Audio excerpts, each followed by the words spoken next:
Hello friends, welcome to our channel analyst 360. So guys, మేము KKR గురించి ఇవాళ మన వీడియోలో మాట్లాడుకుందాం. సో మేము already CSK, sunrisers along with Delhi మీద వీడియో చేసాము. ఒకవేళ చూడకపోతే ఎండ్ స్క్రీన్లో పెడతాను, అలాగే ఐ కార్డ్స్లో పెడతాను, చూడండి. సో కేకేఆర్ గురించి మాట్లాడుకుందాం అనుకుంటే వాళ్ళు రీసెంట్గా కెప్టెన్ అనౌన్స్ చేశారు ఆప్షన్ అయిపోయాక. సో వాళ్ళు శ్రేయస్ అయ్యర్ని కెప్టెన్గా అనౌన్స్ చేశారు and he was keen to do captaincy. అందుకే ఢిల్లీ టీం నుంచి బయటకు వచ్చాడు, లేకపోతే తనను రిటైన్ చేసుకునేది. సో కేకేఆర్ రిటైన్ చేసుకున్న ప్లేయర్స్ చూసుకుంటే మనం Venkatesh Iyer, Sunil Narine, Andre Russell and Varun Chakravarthy. So ఇందులో మనం చూసుకుంటే నలుగురిట్లో నలుగురు బౌలింగ్ చేయగలుగుతారు. వీళ్ళు చేసుకున్న మేజర్ బెనిఫిట్ ఏంటంటే బౌలింగ్ని స్ట్రెంథెన్ చేసుకున్నారు. Okay, Varun Chakravarthy top of the ఆర్డర్లో ఆడతాడు, మినిమం 2 overs ఇస్తాడు, 2 overs ఎలాగో వేయగలుగుతాడు. Next Andrew Russell, Sunil Narine ఖచ్చితంగా టీంలో ఉంటారు. సో వాళ్ళు ఆ కెరీబియన్ ఆల్రౌండర్స్ కూడా మనం చూసుకుంటే వాళ్ళ టీం అంటే కేకేఆర్ అంటే ఎంత ఇష్టమో వాళ్ళకి చెప్పొచ్చు మనం. సునీల్ నారాయణ్ చెప్పారు ఆల్రెడీ, కేకేఆర్ కాకుండా నేను ఇంకెక్కడ ఆడలేను ఐపీఎల్లో అని కూడా చెప్పారు. ప్లస్ 6 crores అంత తక్కువ ప్రైస్కి తను రిటైన్ చేసుకోవడం కూడా తనకి చూపిస్తుంది, తన లాయల్టీ చూపిస్తుంది టీం మీద. ఒకవేళ ఆప్షన్లోకి వచ్చుంటే మినిమం 10 crores వెళ్ళేటాడు. ఆ బ్యాటింగ్ ఎబిలిటీకి కానీ బౌలింగ్ ఎబిలిటీకి కానీ ఎక్స్పీరియన్స్ కూడా ఉంది. So Sunil Narine, Andre Russell along with మళ్ళీ వరుణ్ చక్రవర్తి వీళ్ళని రిటైన్ చేసుకున్నారు. సో ఇందులో ముగ్గురు బ్యాటింగ్ చేయగలుగుతారు, అంటే ముగ్గురు ఆల్రౌండర్స్ ఉన్నారు, ఒక బౌలర్ ఉన్నాడు. వీళ్ళ స్పిన్ డిపార్ట్మెంట్ ఆల్రెడీ చూసేసుకున్నారు, చాలా బాగుంది స్పిన్ డిపార్ట్మెంట్ వరుణ్ చక్రవర్తి, సునీల్ నారాయణ్ తోటి. నెక్స్ట్ ఫాస్ట్ బౌలింగ్లో ఆండ్రూ రసెల్, వరుణ్ చక్రవర్తి ఉన్నారు. సో వీళ్ళతో నలుగురితో ఆండ్రూ రసెల్ ఒకవేళ 2 overs వేస్తాడు అనుకున్న ఫిట్నెస్ ఇష్యూస్ కానీ ఏదైనా కానీ 2 overs మొత్తం వీళ్ళకి 3 bowlersని వీళ్ళు సెట్ చేసుకున్నట్టే. వరుణ్ చక్రవర్తి 4 overs వేస్తాడు, సునీల్ నారాయణ్ 4 overs వేస్తాడు. నెక్స్ట్ రసెల్ తోటి, వెంకటేష్ అయ్యర్ తోటి అవసరమైతే 2 overs వేయించుకోవచ్చు కావాలంటే, ఎలాంటి ఇష్యూ లేకుండా.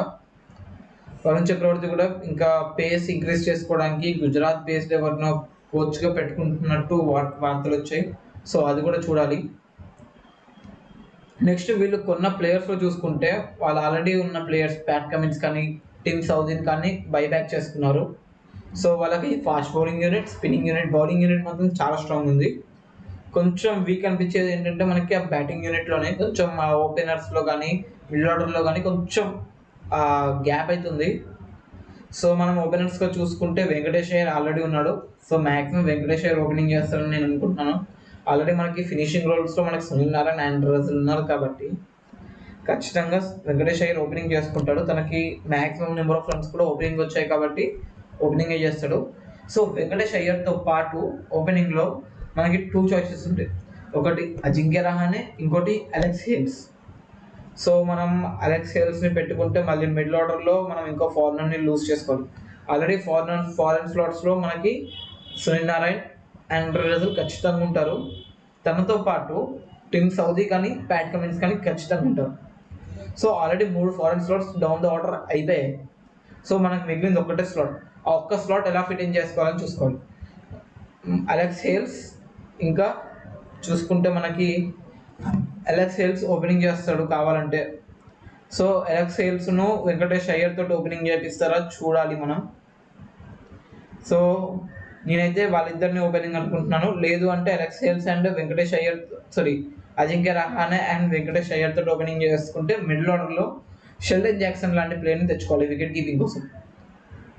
So Ajinkya Rahane, Venkatesh Iyer top of the order ఆడుకొని, అజింక్య రహానే కూడా కొంచెం ఆ పవర్ ప్లే రిస్ట్రిక్షన్స్ యూజ్ చేసుకొని ఆ గ్యాప్స్లో కొట్టడం కానీ అంతా చేసుకోవచ్చు. He was in the top 10 players highest scores కొట్టిన వాటిలో ఐపీఎల్లో టాప్ 10లో ఉన్నాడు అజింక్య రహానే. మరీ అంత వర్స్ట్ స్టాట్స్ కాదు, బట్ ఇప్పుడు చూసుకునే ఫామ్లో చూసుకుంటే అంత గొప్ప ఫామ్లో లేడు. రంజీ ట్రోఫీలో ఫస్ట్ మ్యాచ్లో సెంచరీ చేశాడు, బట్ తర్వాత ఏమో చూడాలి. సో మళ్ళీ నితీష్ రాణాని బైబ్యాక్ చేసుకున్నారు. సో నితీష్ రాణా కూడా కొంచెం హెవీ ప్రైసే, బట్ తన left handed middle order batsmen మన ఇండియన్స్ చాలా తక్కువ మంది. సో నితీష్ రాణా కూడా మనకి ఫ్లోటర్ ఎక్కడంటే అక్కడ ఆడగలుగుతాడు. మన ఇంజురీస్ అయినా టాప్ ఆఫ్ ది ఆర్డర్ ఆడమని టాప్ ఆఫ్ ది ఆర్డర్ కూడా ఆడతాడు. మళ్ళీ మనకు బౌలింగ్ వేస్తాడు, ఆఫ్ స్పిన్ వేస్తాడు. గుర్తుంచుకోవాలి, ఒకటే ఓవర్లో విరాట్ కోహ్లీ అండ్ ఏబీ డివిలియర్స్ని అవుట్ చేశాడు ఒకసారి ఐపీఎల్లో. సో అదొకటి చూసుకోవాలి. సో వెంకటేష్ అయ్యర్, అజింక్య రహానే ఓపెనింగ్ చేస్తారు. వన్ డౌన్లో శ్రేయస్ అయ్యర్ ఆడతాడు యాజ్ యూజువల్. నెంబర్ 4లో నితీష్ రాణా ఆడిపించుకోవచ్చు. సో నెంబర్ 4లో నితీష్ రాణా, నెంబర్ 5లో Sheldon Jackson or Sam Billings. ఒకవేళ టాప్లో అలెక్స్ హేల్స్ని తీసుకుంటే ఇక్కడ షెల్డన్ జాక్సన్, ఒకవేళ అజింక్య రహానేని తీసుకుంటే శామ్ బిల్లింగ్స్. సో ఇలా సెట్ చేసుకోవాలి. ఈ 2 స్లాట్స్లో వాళ్ళు ఫిట్టింగ్ చేసుకోవాలి ఎలా అంటే అలా. నెంబర్ 6లో ఆండ్రూ రసెల్, నెంబర్ 7లో సునీల్ నారాయణ్, నెంబర్ 8లో ఒకవేళ ప్యాట్ కమిన్స్ అవైలబిలిటీ ఉంటే కనుక ప్యాట్ కమిన్స్ని తీసుకోవాలి. ఎందుకంటే తను బ్యాటింగ్ చేయగలుగుతాడు, నెంబర్ ఆఫ్ సిక్సర్స్ కొట్టగలుగుతాడు, ఆల్రౌండర్ కింద కన్సిడర్ చేసుకోవచ్చు మనం ప్యాట్ కమిన్స్ని. సో వీళ్ళకి ఆల్రెడీ నెంబర్ 8 వరకు బ్యాటింగ్ ఉంది. ఆల్రెడీ ఇందులో మనకి 2 స్పిన్నర్స్ ఫిక్స్ అయిపోయారు. యాక్చువల్గా వీళ్ళు ఆడేది ఫస్ట్ మ్యాచ్ చెన్నై తోటి వాల్కడే స్టేడియం కాబట్టి ఎలాగో మనకి స్పిన్నింగ్ ట్రాక్స్ ఉంటాయి, ఫాస్ట్ బౌలింగ్ ట్రాక్స్ ఉంటాయి. సో 2 స్పిన్నర్స్ చాలు వాళ్ళకి, ఇంకొక స్పిన్నర్ని తీసుకోవాల్సిన అవసరం లేదు. బాబా ఇంద్రజిత్ అని ఒక లెగ్ స్పిన్నర్ ఉన్నాడు, బట్ అవసరం రాదు, బ్యాకప్గా ఉంటాడు ఒకవేళ ఉంటే కనుక. మిగతా ప్లేయర్స్కి అంతగా అందరూ ఛాన్సెస్ రావు. ఒకవేళ సునీల్ నారాయణ్కి కానీ ఆండ్రూ రసెల్కి మన ఇంజరీ అయితే మొహమ్మద్ నబీని ఆడిపించుకుంటారు. నబీ ఒక ఆఫ్ స్పిన్నర్, నబీని ఆడిపించుకోవచ్చు. లేదు ఇంకా చెప్పాలి అంటే ఓన్లీ మనం నబీని అలాగే సునీల్ నారాయణ్ ఆండ్రూ రసెల్ని ఆడిపించుకోవాలన్నా ఆడిపించుకోవచ్చు. టిమ్ సౌదీ లేదా ప్యాట్ కమిన్స్ని తీసేసి అక్కడ ఒక ఇండియన్ బౌలర్ని ఆడిపించుకోవచ్చు, కావాలంటే ఇండియన్ ఫాస్ట్ బౌలర్ని అలా కూడా చేయొచ్చు. ఇంకా వీళ్ళ దగ్గర కరుణరత్నే ఉన్నాడు, ఒకవేళ ఏమైనా ఫాస్ట్ బౌలింగ్లో ఏమైనా అవసరం అయితే. చాలా మంచి fast bowling unit, spinning unit అయితే బాగుంది. ఆ బ్యాటింగ్లోనే అంత గొప్పగా లేదు బ్యాటింగ్ అయితే. ఓకే ఎక్స్పీరియన్స్, శ్రేయస్ అయ్యర్ లాంటి ప్లేయర్స్ ఉన్నారు, అజింక్య రహానే, వెంకటేష్ అయ్యర్, నితీష్ రాణా ఉన్నారు, బట్ చూడాలి. సో బౌలింగ్లో ఇంకా మనకు కావాలంటే ఉమేష్ యాదవ్ ఉన్నాడు, శివం మావి లాంటి ప్లేయర్ని మళ్ళీ బైబ్యాక్ చేశారు. ప్యాట్ కమిన్స్ ఆల్రెడీ మాట్లాడుకున్నాం మనం ప్యాట్ కమిన్స్ గురించి. సో వీళ్ళు ఉన్నారు. సో మనం ఇక్కడ చూసుకుంటే నా ప్రిడిక్టెడ్ 11 ఏంటంటే opening Venkatesh Iyer along with Ajinkya Rahane / Alex Hales. One డౌన్లో ఫస్ట్ అయితే అజింక్య రహానేకి ఛాన్స్ ఇవ్వాలి. సో ఓపెనింగ్ అక్కడ వెంకటేష్ అయ్యర్, 2 ఇండియన్స్ చేంజ్ చేసుకొని అజింక్య రహానే కొంచెం ఛాన్స్ ఇచ్చుకుంటూ వెళ్ళాలి. ఎక్స్పీరియన్స్ అనేది కొంచెం ఎక్స్పీరియన్స్ ఉంది, ఇండియన్ వికెట్స్లో ఆడగలుగుతాడు. ప్లస్ ముంబై అనేది తన హోమ్ గ్రౌండ్ వాంకడే స్టేడియం, ముంబైకి ఆడతాడు కాబట్టి సో అక్కడ చూడాలి తనకేమన్నా పర్ఫామ్ చేస్తాడు అనేసి. నెక్స్ట్ వన్ డౌన్లో శ్రేయస్ అయ్యర్ ఆడతాడు, నెంబర్ 4లో నితీష్ రాణా ఆడతాడు, నెంబర్ 5లో Sam Billings / Sheldon Jackson. So అక్కడ ఆల్రెడీ అజింక్య రహానే పెట్టాను కాబట్టి ఇక్కడ శామ్ బిల్లింగ్స్ని పెట్టుకుంటాను. సో మనకి టాప్ 5లో చూసుకుంటే 2 బౌలింగ్ వేస్తారు. వెంకటేష్ అయ్యర్ వేస్తాడు, వెంకటేష్ అయ్యర్ ఫాస్ట్ బౌలింగ్ వేస్తాడు, నితీష్ రాణా ఆఫ్ స్పిన్ వేస్తాడు, శ్రేయస్ అయ్యర్ కూడా లెగ్ స్పిన్ ఈ మధ్యలో మనకి కొన్ని మ్యాచెస్ T20 మ్యాచెస్ ఇండియా మ్యాచెస్లో వేసాడు, బట్ తన అవసరం రాదు అక్కడ. Number 6 Andre Russell, number 7 Sunil Narine, number 8 Pat Cummins / Tim Southee. ఒకవేళ ప్యాట్ కమిన్స్ అవైలబిలిటీ ఉంటే ప్యాట్ కమిన్స్ ఆడతాడు, ఒకవేళ అవైలబిలిటీ లేకపోతే టిమ్ సౌదీ ఆడతాడు. 9 ఉమేష్ యాదవ్, 10 శివం మావి, 11 వరుణ్ చక్రవర్తి. శివం మావి కూడా కొంచెం బ్యాటింగ్ చేయగలుగుతాడు, ఉమేష్ యాదవ్ కూడా సిక్సర్స్ కొట్టగలుగుతాడు. ఇంకా చెప్పాలి అంటే ఉమేష్ యాదవ్కి ఒక రేర్ రికార్డ్ ఉందన్నమాట. టెస్ట్ క్రికెట్లో హైయెస్ట్ స్ట్రైక్ రేట్ అనమాట. మినిమం 10 balls వేస్ట్ 31 runs కొట్టాడు 10 balls సౌత్ ఆఫ్రికాకి అగెనిస్ట్గా. I guess in Vizag test అనుకుంటున్నాను, కరెక్ట్గా గుర్తులేదు. సో అది మినిమం 10 balls ఫేస్ చేసిన బౌలర్స్లో హైయెస్ట్ స్ట్రైక్ రేట్ ఉంది తనకే, ఉమేష్ యాదవ్కి. ఆ రోజు ఒక 5 sixers కొట్టాడు first 10 balls. So he can also ability ఉంది సిక్సర్స్ కొట్టడానికి.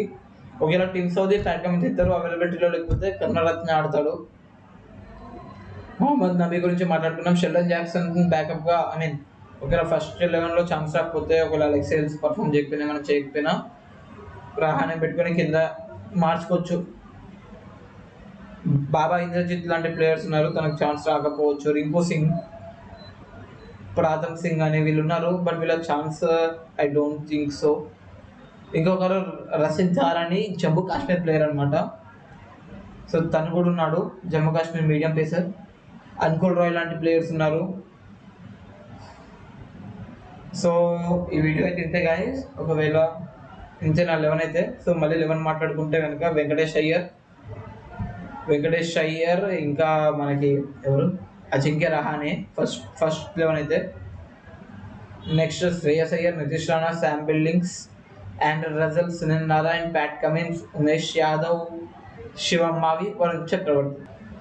సో ఇంతే గైస్ మన అనాలిసిస్ అయితే. ఓకే, లెట్స్ హోప్ వాళ్ళదే ఫస్ట్ మ్యాచ్ కాబట్టి మంచి పర్ఫామ్ చేస్తారని హోప్ చేద్దాం. శ్రేయస్ అయ్యర్ కెప్టెన్సీ తనకి ఫ్యూచర్ కెప్టెన్ అవ్వాలని ఉంది టీమిండియాకి అయితే. సో తన కెప్టెన్సీ స్కిల్స్ చూసుకోవాలి ఇక్కడ, ఎలా చేస్తాడు ఏంటి అనేసి. సో ఒకవేళ మన శ్రేయస్ అయ్యర్కి మన ఇంజరీ అయినా ఏమైనా రెస్ట్ ఇచ్చినా కానీ రహానే లాంటి ప్లేయర్స్ ఉన్నారు లీడ్ చేయడానికి టీంని. రహానే లాంటి ప్లేయర్స్ ఉన్నారు, రజల్, సునీల్ నారాయణ వంటి ఎక్స్పీరియన్స్డ్ క్యాంపెయినర్స్ కూడా ఉన్నారు. సో వాళ్ళని లీడ్ చేసుకోవచ్చు ఒకవేళ team. So guys, if you like this video, ఖచ్చితంగా వీడియోని లైక్ చేయండి. మీ ప్రిడిక్టెడ్ లెవెల్ని కింద కమెంట్స్ చేయండి. ప్లస్ మన ఛానల్ ఇంకా సబ్స్క్రైబ్ చేయకపోతే సబ్స్క్రైబ్ చేయండి.